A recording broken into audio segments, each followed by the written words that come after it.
I hope we're alive. All right. Let's see. We have nobody else shown up yet. Where are we? I'm not seeing We are us. right Oh, there. here we are. Hello, us. Hello. Hi, everybody. I'm Crime Fighter. Hi, everybody. I am True Crime Alert, Diana. Love seeing you guys. Come and join us. We want to talk about Miss Cassie Laundry here for a minute. She's done Yeah. some new interviews. Yeah. She has talked to GMA or ABC News, Hmm. and GMA covered it also. And she talked to protesters outside her house. Yeah, she talked to the protesters, I think, Yeah. Yeah, she yesterday. talked to the protesters, gave about 20 minutes of questions and answers, trying to get the protesters to give her a little peace and quiet Hmm. because she's not in contact with her brother at the time being, Hmm. and not even talking to her mom or her dad, Hmm. and has nothing to do with the disappearance and ultimately the demise of Gabby. Yeah, a few things that come out at me about Miss Cassie here is she's almost an emotional flatliner. When she's asked certain questions, it's almost a robotic answer. It's not even any kind of emotions. I think I've seen a little bit of emotions on her when she said, "Well, my kids have cried for 3 days." Yeah. That seemed like an emotion there, like a little bit of an emotion there. Other than that, I've not seen her say, cry for Gabby, cry for her brother. I mean, I would be having a mental breakdown, which she's not. Yeah, she does say that they are 14 years apart Hmm. and she wasn't really close to Brian, but still, that's your baby brother. Hmm. It should be a little bit of love more than what her flatline attitude is. The thing that gets me is they said that they came back from this camping trip, or when they went to the camping trip. Let's start there. She really highlights things that are kind of, I don't know, irrelevant. Like, oh my God, we had s'mores. We had s'mores. I mean, I don't know how many times she said we had s'mores and we left. I'm thinking in one interview, I heard her say that she was there a couple of hours. And then on the interview that I listened to today, she said we were there 6 hours. And so I'm seeing that the timeline can't be corroborated on any level either because there's a big difference in 2 hours and 6 hours. That's a big difference. Mm-hmm. Yeah, she definitely said, yeah, we had s'mores and we had dinner and we left. Mm-hmm. I don't know if that was the order that they had it in, but who gives their kids a treat right before dinner? I don't think that was Not the my order they had mom. it in, but I do see what comes to mind with her is the s'mores. We had s'mores, then we Yeah, left. No, you yeah, didn't just have s'mores and then you left. I think you were there 6 hours, and I'm almost sure that there were words spoken called conversations in that time. yeah, That's a big length of time. yeah. When she was talking to ABC News in the interview, Hmm. um, they asked her about when she'd seen Brian last, Hmm. and she was saying, "Oh, the last time I seen him was on the 6th." And when she answered that, I noticed her face was twitching. And I don't know if I don't know that's a about tell. It twitching. was a twitch, but I don't know Hmm. if that was a tell, but she wasn't twitching on any other question. I don't know if So it was tell or if she is just getting nervous knowing how scrutinized she's going to be. that could be. In the long run, you could tell she's guarding every answer with everything she has. So I'm thinking she's thinking later on, am I going to be scrutinized for what I just said? Which she probably is, she's probably right about that.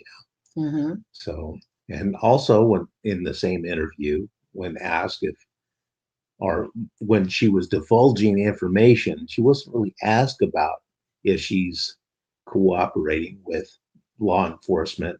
She was looking at the camera throughout the whole interview, but when she was saying that statement, she was looking down and away Hmm. and saying, "Yes, I've been cooperating with the LE, with Hmm. law enforcement.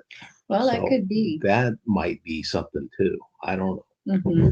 So The second thing that I thought was pretty strange about this is she said when they came in on the first, her mom and dad brought Brian with them in the Mustang on the first.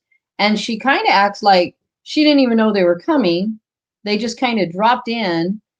And then if it was like that, I have to put myself in that situation.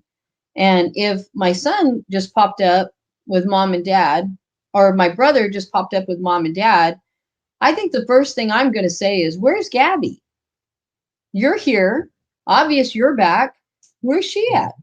But she acts like nobody asked anything about Gabby ever. Nobody even talks about her. It's almost like she's a word never spoken in the house, you know? Like, oh, we don't talk about Gabby. We never said anything about her. yeah, Never ask about her.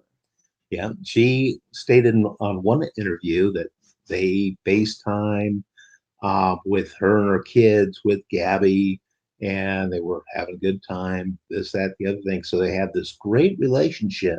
Hmm. And then when Brian shows up with Gabby, without Gabby, you don't ask, "Oh, how was your trip with Gabby? Yeah.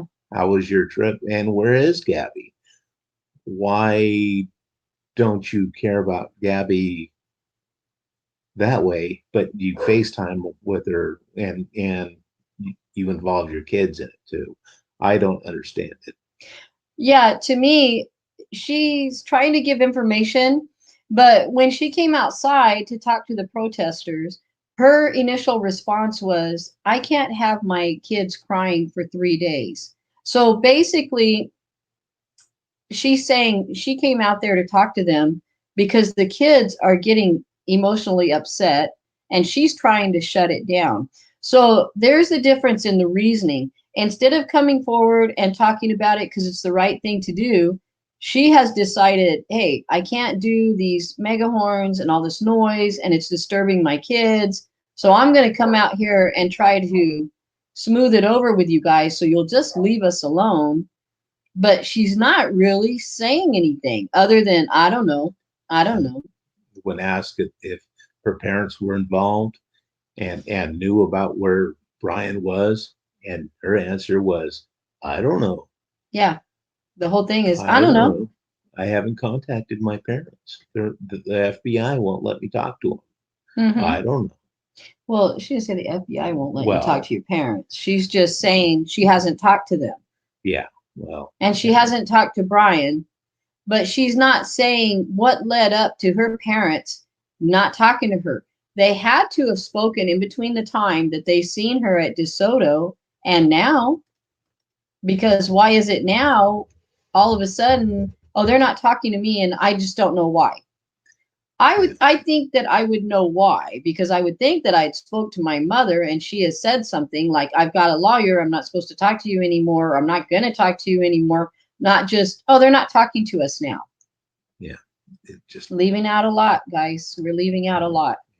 yeah. And she feels like she was thrown underneath the bus Mm-hmm. by her parents' lawyers. Mm-hmm. So That's what she said. She said, I think I've been thrown under the bus by the attorneys.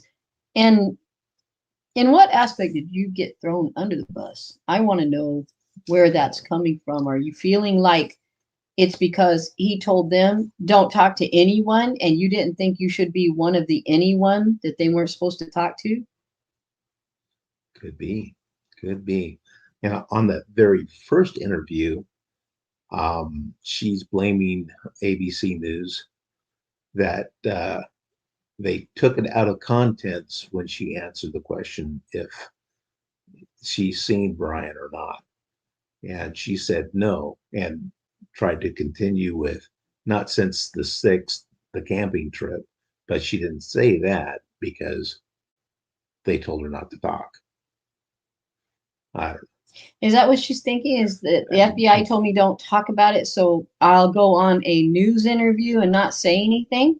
and say nothing. Yeah, Because nobody will ever pick that up. There's not going to be any cameras there, or any sightings there, or anybody know that I was there. So I just won't say anything. See, there's a lot about this that makes absolutely no sense whatsoever. of course, she might be spewing a lot of lies to the public Hmm. and talking to law enforcement and spilling a whole different story Yeah. because Hmm.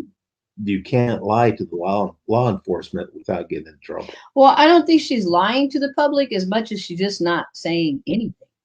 She's doing the same thing as mom and dad, but she's acting like, well, um, they're the reason why I'm not talking about it. Or she's acting like the FBI is the reason why she's not talking at all because they've told her not to say anything. But some things are pretty trivial and she's not even throwing those out there. She is just pretty much clamming up like mom and dad and trying to space herself from this family so that the people out in her front yard will eventually go away. Go away. That's the whole point. She wants them out of there, you Yeah. know? And she lives 45 minutes away from mom and dad. So she's thinking that she can distance herself from the circus that her mom and dad has to endure. Oh, they really do. And she Yeah. does too. They went hopping from her mom and dad's house to her house. Yeah. But the second part that really got me is she said her kids were super close with Gabby. And she's showing letters, she's showing different things that they were doing together, FaceTiming with Gabby, all of this. And now you're not upset she's dead. She's dead. And you're not upset about that? Like she has a homicide. She's been killed. Somebody murdered her and you're not upset. You can sit there and talk about Gabby like she's sitting here in front of you. No, she's dead. Should there be a little bit of emotion there? And then the second thing that I was thinking of, she's saying that her kids were so close to Gabby. And yet on the camping trip, she said nobody, and I mean nobody, mentioned a word about Gabby. Not Like even these the little kids. kids are not going to say, where's Gabby? She's been FaceTiming with us and sending us postcards, and now we don't care. We don't want to know anything about her. That's just unfathomable.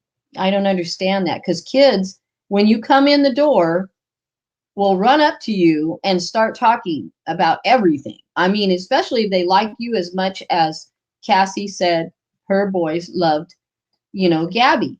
And now she's saying on this camping trip, Gabby was never mentioned by anybody. So her husband, and her kids never asked her mom and dad or Brian, where's Gabby? Yep. Why isn't Gabby here? I mean, she's been here for 2 years and now all of a sudden she's not and she don't even ask. Yeah, that's just amazing. So And a lot of other stuff like the locker, um, the flying out and the flying back, none of those things were mentioned in her first interview until somebody has came forward with them. And then it's almost like she's almost like the attorney. Like the attorney, he doesn't say anything until it's been unless they proven, get and then he caught. says, "Yeah, that happened. Yeah, it's Yeah. been proven. Okay, well then that happened." Right. And she kind of reminds me of that, like, oh, nothing ever happened. Like he didn't fly back and forth. He didn't have a locker, she's calling it. But then after it was proven, she's like, oh yeah, well, yeah, he flew back and forth, and yeah, he had a locker. She's doing the same thing as the attorney. Is she trying to save her own hide? Yeah, I'm sure she doesn't want to be in on it. But I think we could be a little more forthcoming than that. Yeah. At least tell us what they said or why she wasn't there. I know something had to be said about where is Gabby? Or is this family so controlling you're not allowed to talk even when you're on a family outing? Makes no sense. None of it's making sense to me. Well, it might make more sense when they do find Brian, and hopefully he's alive, and hopefully they find him soon Mm-hmm. so they can get justice for Gabby. Yes. And that's the only thing important. Make sure that justice comes out for Gabby Mm-hmm. in this situation. It's just terrible. I Yeah. couldn't imagine living their lives right now. It's upside down. Mm-hmm. It's hard. So It's very hard. But soon something's about to break. And I'm thinking Miss Cassie here, I thought for sure when she first started talking that she was going to be our weakest link and that she was going to come forward. But now I'm thinking I don't know if she's going to be our weakest link. Something's going to come I forward. think she is a weak link, as in don't know anything. Well, So she can't divulge anything because she doesn't know anything. I was thinking And, weakest link in that she's going to yeah, say everything yeah. and everybody's going to be mad at her. But And the lawyer and the parents and everybody probably kept her in the dark because she is the weakest link. yeah. So I think you're right on that one. Hmm. So it's got to be mom and dad to help out, find out where Brian went. Because in my opinion, Hmm. I really think they took that 2 weeks or almost 2 weeks time Hmm. Yeah. from the time he came back with her van to the time that they actually finally reported her missing. Hmm. They took all their resources, whatever they can, called up buddies, family members, anybody who owed them anything, and gave it to Brian and sent him on his way underground. He might be in a different country. He might be in the Appalachian Trail, or he might be in a swamp. I don't know. Yeah. We don't know But where he's at, guys. but he needs to be found. He Oh, needs he to be needs to be found found. soon. Yeah. He needs to be found. He could be anywhere. Yeah, anywhere. What do you think of And this new sighting on the Appalachian Trail? I think it might be credible. The guy, I seen the interview, and he seems like he's not a cuckoo, as I'm sorry. um, he's probably not a nut, but he might have something. Hmm. And not everybody in America is watching this and know who the players are and could recognize Brian if they seen him in person, let alone a picture of him. Yeah, that's So, true. It's just so not the world's not familiar with him. He's he pretty familiar here. probably seen it on a news clip once or heard it on the news clip once and had it in the back of his mind. And then after he had that conversation with what he says was Brian, then he probably investigated more and found out that that's probably he was talking about. So, Yeah, but like I said before, I really think he's out of the country. So, could be. um, Nobody really knows where he's at. right. Everybody's got lookalikes. Some people tell me that I look like somebody else all the time. So, Hmm. um, who knows who this guy was? Yeah, So yeah. he Who just, knows? there's sketchy people everywhere. So, Well, I think we're gonna wrap it yeah. up, guys. We got a few questions for you. What do you think about Cassie? Do you believe Cassie? Do you not? Do you think that she has been outed by her family? Do you think her mom and dad is going, hey, we're not going to talk to you? We obviously know she's not getting through to Brian because she said that many times. Is she hiding something? Does she know anything, Mhm. in your opinion? Leave comments below and we'll discuss it. I tried to get back to all my comments. Mhm. So just leave a comment below, leave questions, come up with answers if you got any. Yeah, we love answers. We love answers. Nobody has all the answers. So Mm. please help us out. We'll try to help you out. Okay. And Bye for now, I'm guys. Crime Fighter, and this is. True Crime Alert. And thank you very much for Thank you. dropping by. All right. Have a great day.